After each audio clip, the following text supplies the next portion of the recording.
minsan may mga bagay talaga na hindi magiging pabor para sa atin.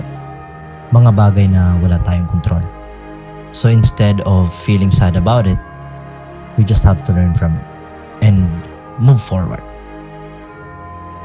Hi, ako nga pala si Jaja and I'm a solo traveler, a travel filmmaker, and a teacher.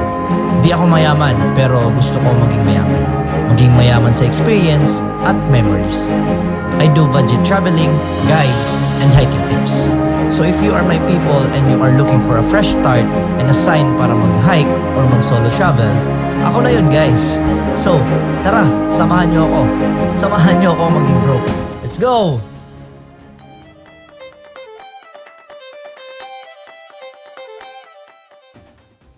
Hi guys! So, ngayon, with mga joiners. Hindi. Ito yung inorganize ko. So, we are in Little Batanes. So, ayan. Guys, ang ganda dito guys. Sobra.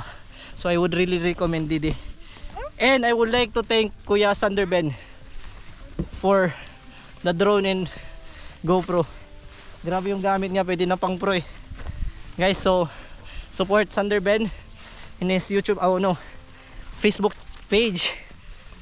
Ito yung Facebook page niya, guys. Mada, pawaya na yan, may mga puno. Mainit.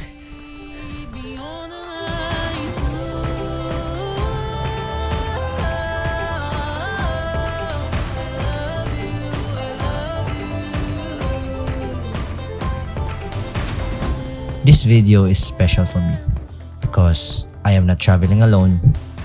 I am traveling with people who shares the same sense of adventure and excitement to meeting new people and going to new places. So guys, this is the Little Batanes.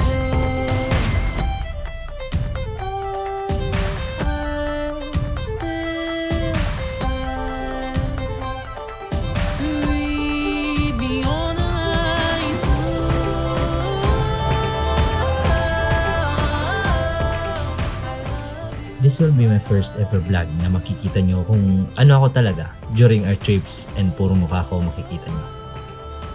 I've been very conscious sa sarili ko, especially talking in front of the camera. But lately, I'm kinda loving that feeling na ako naman. Ako naman yung nasa harap, hindi yung nasa likod ng camera. Heto na, tara, samahan nyo ako. Ay, mali. Tara, samahan nyo kami sa adventure namin ngayon. Sa part na to, papunta na kami ng Saob Falls. Sabi ng guide sa amin, it will take 30 to 45 minutes papunta doon. Pero depending pa din sa pacing namin. Kasi may river trekking and then may hike. Which is yung hike puro assault. As in sobrang tarik. Grabe, may mga part na kailangan mo pa gamitin yung kamay mo para makaakyat. Sa trip na to, unti-unti kong napapatunayan na para makita yung angking ganda ng isang lugar, kailangan mo tong paghirapan. Kailangan mo dumanas ng iba't ibang difficulty or challenges para lang ma-experience mo yung kaganda ng isang lugar. So, tara! Samahan nyo kami sa trip na to papunta ng Saob Falls. Sa part na to is nasa river na kami. Nakababa na kami galing ng bundok. And ito yung pinakamahirap na part papunta ng Saob Falls. Which is meron mga part sa river na lampas tao na dadaanan namin. So we have to put yung plastic yung mga gamit namin para hindi mabasa. So, nag-enjoy naman sila, tignan nyo.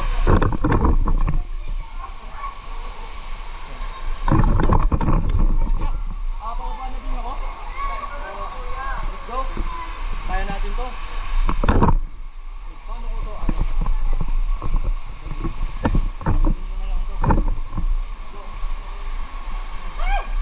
Ang ginaw guys. So shout out pala. So my trek pants or short is from Sandugo and also my sleeper is from Sandugo. And syempre, di natin nakakalimutan yung Colombia. Colombia number 1. Baka naman, Colombia. Salit lang. Ay, ang ginaw! Ang ginaw! We're good! Ang ginaw, guys! Uy! Ang lalim! Ang lalim! Ang lalim! Ang lalim pala nun. Kagi! So, kailangan namin to tawirin before namin makapunta ng Saog Falls. So, if you are planning to go to Saog Falls, guys, prepare nyo dito. Pero, yun, pag naulan daw, hindi dito pwede bawal pumunta sa Saog Falls. Yung mga guys, hindi kayo alaw. So, friendly ba? Yung falls ba is for beginner friendly? I must say na hindi. Kasi based dun sa nadaanan ko, sobrang tarik ng dinadaanan namin. Like yung hike pataas, sobrang tarik, asog na asog talaga. Pero kung may exercise kayo, like nag-exercise kayo araw-araw, and yun, I think kaya nyo to. Kasi nakakapagod din, nakakaano din ng tuhod. And also, long trek din siya, like 30 to 45 minutes daw, depende sa pacing. Pero kung mabagal, I think maabot ng 1 hour. So, ayun, kita-kits muna tayo. So, akit muna tayo dito. So sa part na to, if nakikita nyo, si Sanderben is naka-yuko, ay di ko alam kung ano tawag dyan, basta nakaganyan. Kailangan niyang gumanyan kasi aapakan siya ng mga kasama namin, especially yung mga babae, kasi hindi nila abot yung apakan dun sa kabila. So yun yung naging alternative namin para makaakyat yung ibang babae.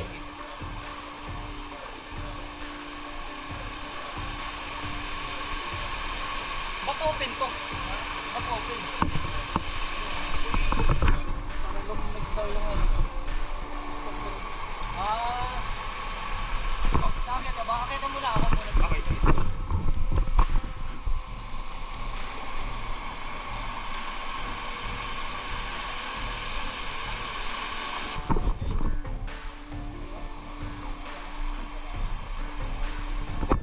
Ganito kahirap papunta doon, pero tell you guys, sobrang ganda doon.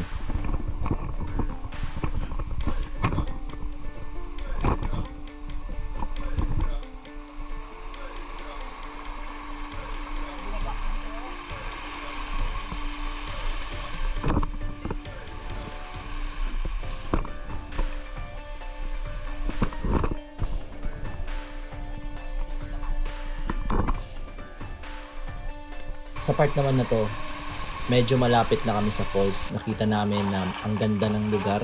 Para kaming nasa Jurassic World, to be honest guys. So yun, decide muna kami na mag-picture-picture dito kasi isa daw ito sa mga lugar na nagpipicture lahat ng nag-visit dito.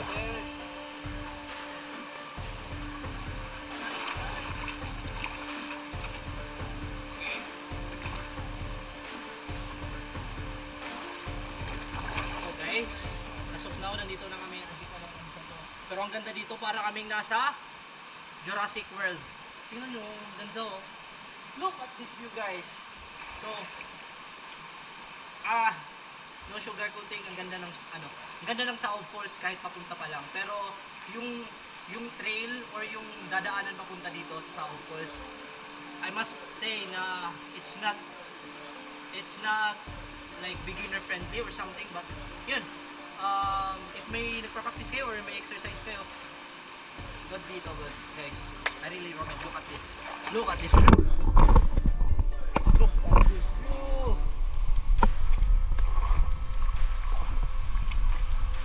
Woo!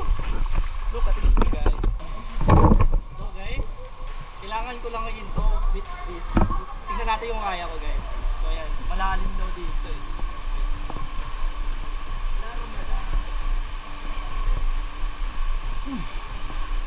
Ang lalim! Wait lang.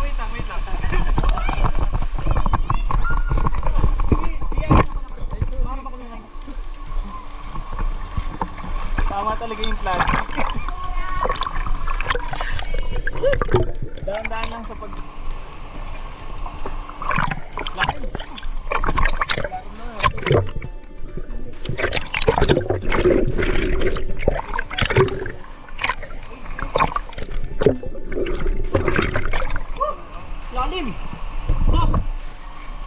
Grabe yun! Grabe yun guys!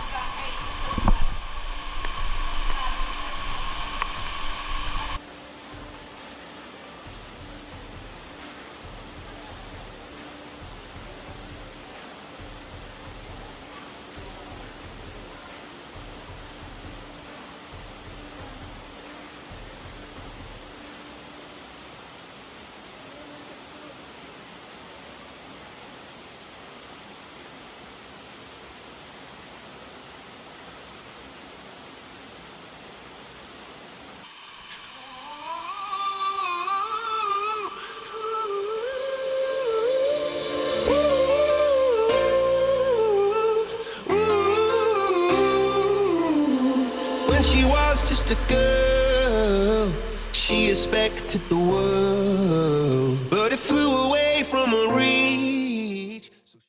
So hi guys, so hindi na namin kanina na ending andun sa South Falls kasi nawalan ng battery yung GoPro, tapos yung extra batteries is nasa sakyan. Kasi ang layo nun ng South. Tapos hindi kami inalaw na magdala ng madaming gamit. Yung Tumalistis Falls in Kaibiran, Biliran. So let's go. Tingnan natin kung matamis nga talaga yung kung matamis ba talaga yung falls nila dito guys. So tingnan natin. So shoutout pala kay Kuya Ryan from Wheels for You na car rental sa Tacloban.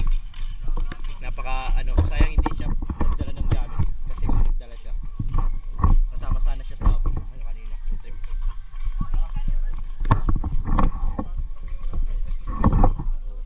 Let's go guys, punta tayo doon and let's see kung matamis nga ba talaga ang falls dito sa Tumalistis.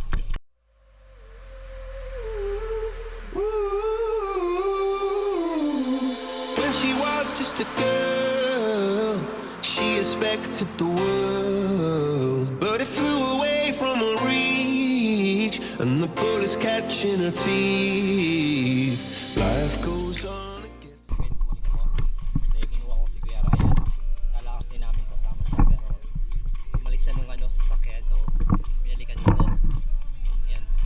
Kuya Ray, titikman natin yung Tumalistis Falls, if matamis yung tubig. So gagawa kami ng review if matamis nga ba yung falls dito.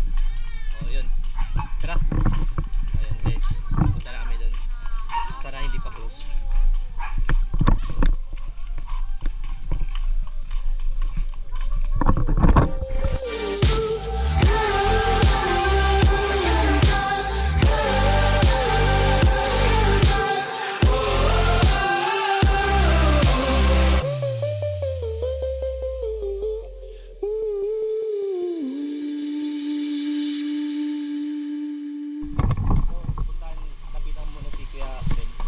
Ben, gagawa tayo ng water review kung matamis nga ba yung nila yung ang tawag dito yung Tumalistis Falls nila dito. So ito yung paano nga ba kukuha?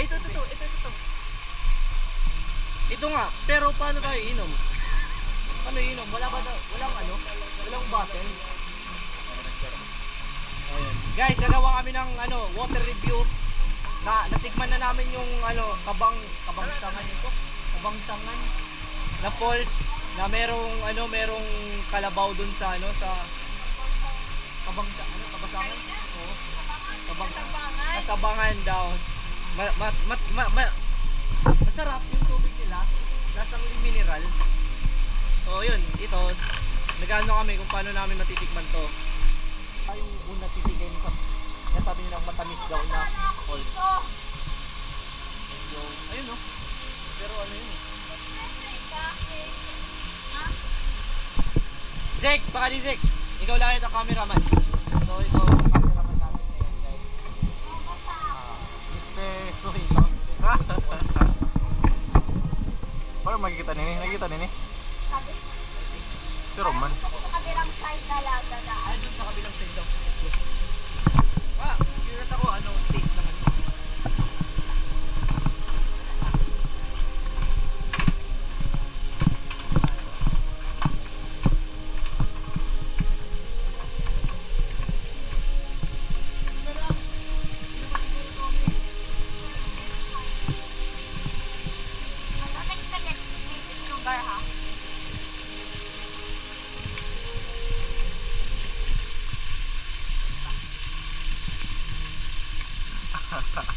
Ano?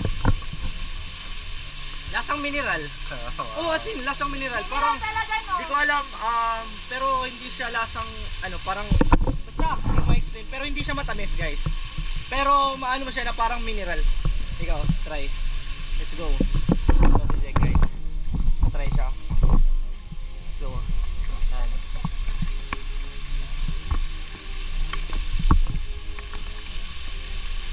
So, how does it taste?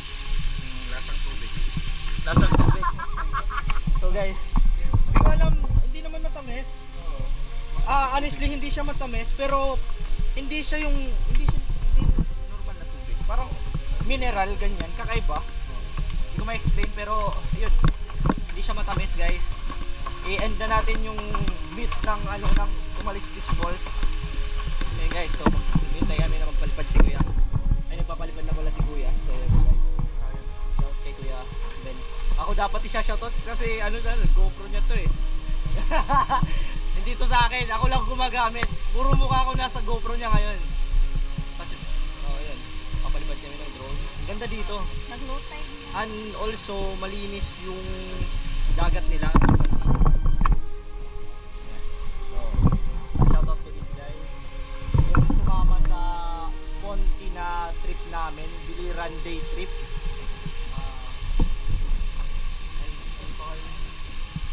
Sumali lang sila pero hindi ko na-memorize yung names nila. Yung kasama ni Jack. Jack, ano pangalan nila, Jack? Pangalan nila? Jasper and then... Lino? Oh, so si Lino tsaka si Jasper, sabi niya Jeremy kanina. So, yun, si si Tricia, guys, from ACLC, Miss ACLC 2015. Oh, si Kuya picture daw kami. Asan na yung drone? Asan yung drone? Ay, ayun, yung layo. Si Ate Faith pala din. From there to Waray. Kami clean Waray kami. Charot, joke lang. Shout out. Shout out. Hi, Larry! Shout out, Larry. Ate Faith, and then Ate Faith, Ate Ara, and then Kenneth. Hello guys.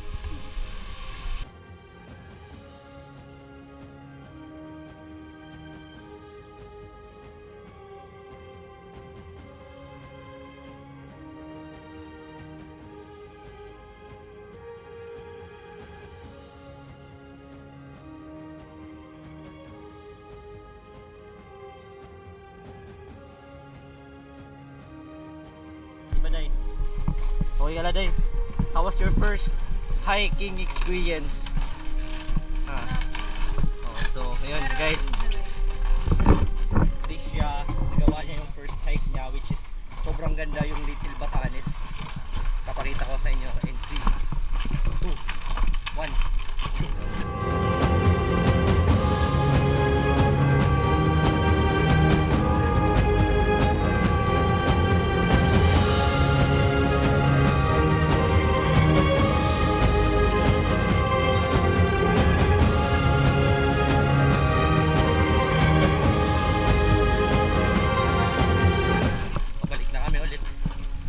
Tinikman lang namin yung yung falls, tapos yun, bumalik na kami.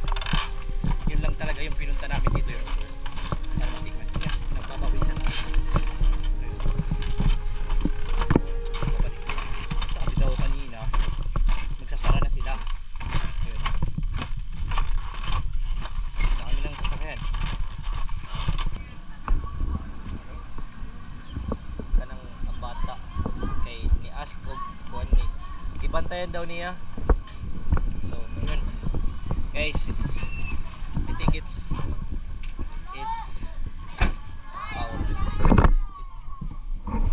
call it a day naman. Tagal ko makalo, it's call it a day. Sa point na day, pupunta na kami ng Nabal para mag-dinner. And then, uwian na kami. So, yun. Shoutout sa Wheels for You for yung Innova, and kay Kuya Ryan na sobrang chill. And pinagbibigyan kami sa lahat ng gusto namin puntahan. So yeah, shoutout sa Fuels for You and Kuya Ryan. So this is guys, bye.